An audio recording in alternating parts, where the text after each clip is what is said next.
Good morning dear students.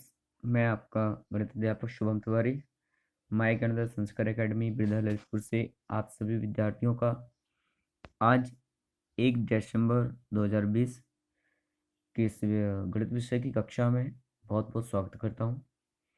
विद्यार्थियों, 2 दिन के अवकाश के पश्चात आज पुनः हम आपकी क्लास को लेकर के आज उपस्थित हुए हैं, जिसमें 5th ए एक्सरसाइज त्रिभुज चैप्टर के अंतर्गत हम लोग अध्ययन कर रहे थे, जिसमें हम 7th क्वेश्चन तक सॉल्व कर चुके हैं और आज हम 8th 9th 10th क्वेश्चन को सॉल्व करेंगे। और ये जो क्वेश्चन है ये आपके पाइथागोरियन त्रिक पर आधारित है, अर्थात जो पाइथागोरस प्रमेय है या त्रिक है जिसे हम करंट का वर्ग बराबर लंब का वर्ग धन आधार का वर्ग कहते हैं। इस पर आधारित ये तीनों क्वेश्चन सॉल्व होंगे और हम यहाँ पर आइए अब हल करते हैं। क्वेश्चन नंबर 8, निम्नलिखित पाइथागोरन त्रिक हैं, प्रत्येक में 3-3 पाइथागोरन त्रिक बनाइए। देखिए, ये कुछ भुजाओं की माप दी गई है, इससे हमें पाइथागोरन त्रिक है जो उसको यूज करते हुए इनका मान रखना है और फिर यह बताना है कि क्या दी गई भुजाएं इस प्रमेय को, इस रूल्स को फॉलो करती हैं या नहीं करती हैं। अगर करती हैं तो फिर वह दी गई भुजाएं पाइथागोरन त्रिक होंगी, और अगर इस रूल्स को फॉलो नहीं करती हैं तो पाइथागोरियन त्रिक नहीं है। तो आइए अब हम सॉल्व करते हैं क्वेश्चन संख्या 8 का फर्स्ट क्वेश्चन। तो आज सबसे पहले डेट मेंशन कर लेते हैं। तो आज की जो डेट है वो 1 दिसंबर 2020, दिन मंगलवार है और कक्षा 7, विषय गणित और अभ्यास है 5A।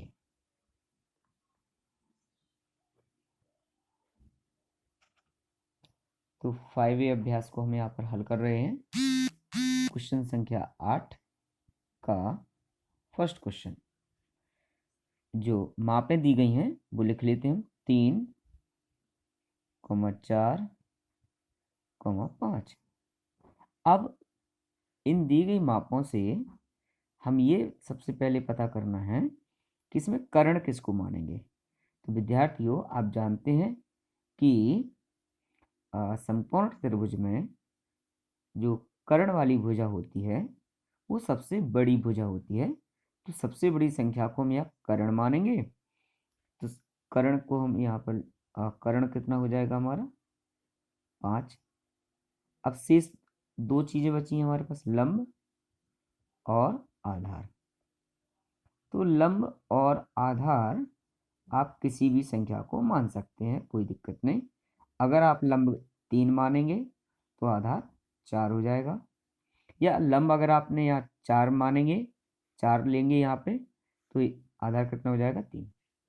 अब कर्ण का मान ज्ञात हो गया, लंब का एवं आधार का, तीनों की जो वैल्यूज हैं वो हमें पता लग गई हैं, जानकारी हो गई है। अब हम यहाँ पर पाइथागोरियन त्रिक का प्रयोग करेंगे। तो लिखेंगे तो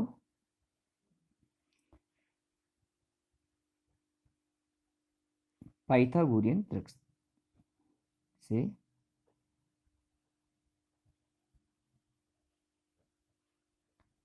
पाइथागोरियन त्रिक क्या है, कर्ण का वर्ग बराबर लंब का वर्ग धन आधार का वर्ग। तो कर्ण कितना है 5, 5 का वर्ग। लंब कितना माना 3, 3 का वर्ग, आधार क्या है 4, 4 का वर्ग। 5 का जो वर्ग है वो कितना होता है स्टूडेंट्स 25 होता है। 3 का वर्ग कितना होता है 3 गुणे 3, 3 त्रिके 9, और 4 का जो वर्ग होता है वो कितना होता है 4 चौके 16। अब 25 तो ज्यों करते हूँ 16 प्लस 9 को अगर आप जोड़ेंगे तो कितना हो जाएगा, ये भी आपका कितना हो जाएगा 25। तो यहाँ पर इस प्रकार हमने पाया कि जो कर्ण के वर्ग का मान है लंब और आधार के वर्गों के योगफल के बराबर है। तो लिख देंगे यहाँ पे चूंकि दिए गए मानों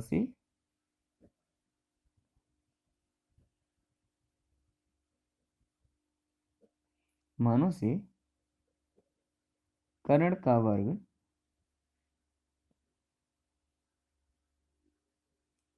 लंब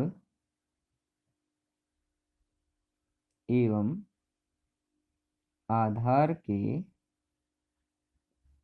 वर्गों के योगफल के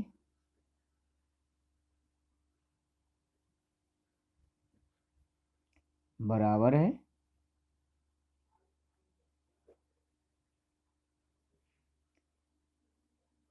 इसलिए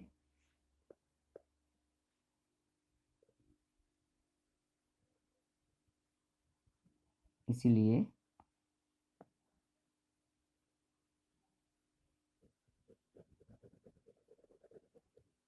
इसलिए 3, 4, 5 एक पाइथागोरियन त्रिक है।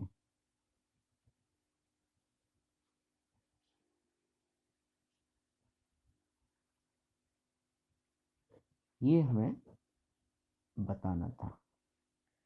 तो इसके बाद है दूसरा 5, 12, 13।